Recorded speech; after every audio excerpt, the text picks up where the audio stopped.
Praise the lord. ఈరోజు ఉదయకాలంలో దేవుడు ఒక తలంపు నాకు పెట్టారు.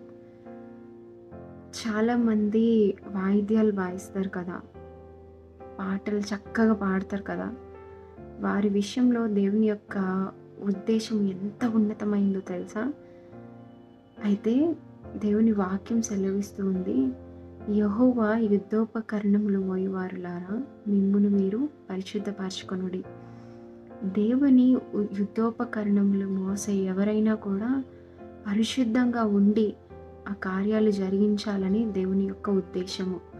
అది వాక్యం చెప్పేవారైనా, వాయిద్యాలు వాయించే వాళ్ళైనా, పాటలు పాడేవారైనా పరిశుద్ధంగా ఉండి దేవుని యొక్క కార్యాలు జరిగించినప్పుడు దేవుడు నిజంగా ఎంతగానో మహిమపరచబడతాడు ఆ స్థలంలో.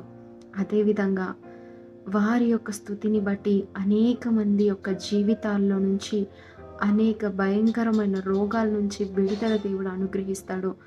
ఇంకా భయంకరమైన చీకటి శక్తుల నుండి దేవుడు విడుదలను అనుగ్రహిస్తాడు. మీకు తెలుసా, దావీదు సితార వాయిస్తూ ఉన్నప్పుడు సౌలులో ఉన్న దురాత్మ వెడలిపోయిందంట. సౌలులో ఉన్న దురాత్మ పారిపోయినట్లు దేవుని వాక్యం రాయబడి ఉంది. చూడండి, వాయిద్యాలు వాయించేవారు they are not someone who need not to take care about holiness. ఎంత పరిశుద్ధంగా ఉండాలంటే ఒక బలిపీఠం దగ్గర నిలబడిన సేవకుడు ఏ ఏ విధంగా అయితే తన పరిశుద్ధతను పరీక్షించుకొని ఆ బలిపీఠం యొద్దకు వెళ్తున్నాడో అంత పరిశుద్ధంగా దేవుని యొక్క వాయిద్యాలు వాయించినప్పుడు దేవునికి మహిమ వస్తది. మీకు తెలుసా, అనేక మంది రాజులు కూడా పాత నిబంధనలో యుద్ధం చేసే ముందంట గాయకులను, వాయిద్యాలు వాయించే వారిని, స్తుతి చెల్లించే వారిని వారి సైన్యము ముందరగా నడిపించేవారంట. అందును బట్టి ఒక మాట నేను చదువుతాను బైబిల్ గ్రంథంలో నుంచి. ఇది 2వ దినవృత్తాంతాలు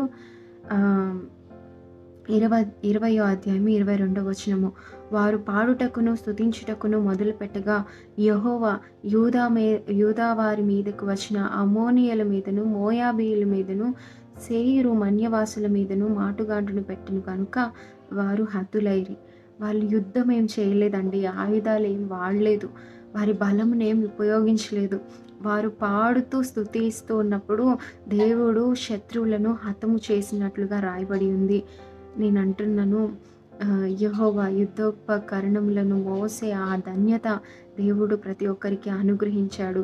ఏదో యాక్సిడెంటల్‌గా దేవుడు మీకు ఆ టాలెంట్‌ని పెట్టలేదు. మీరు పాడుతున్నారు అంటే మీరు వాయిద్యాలు వాయిస్తూ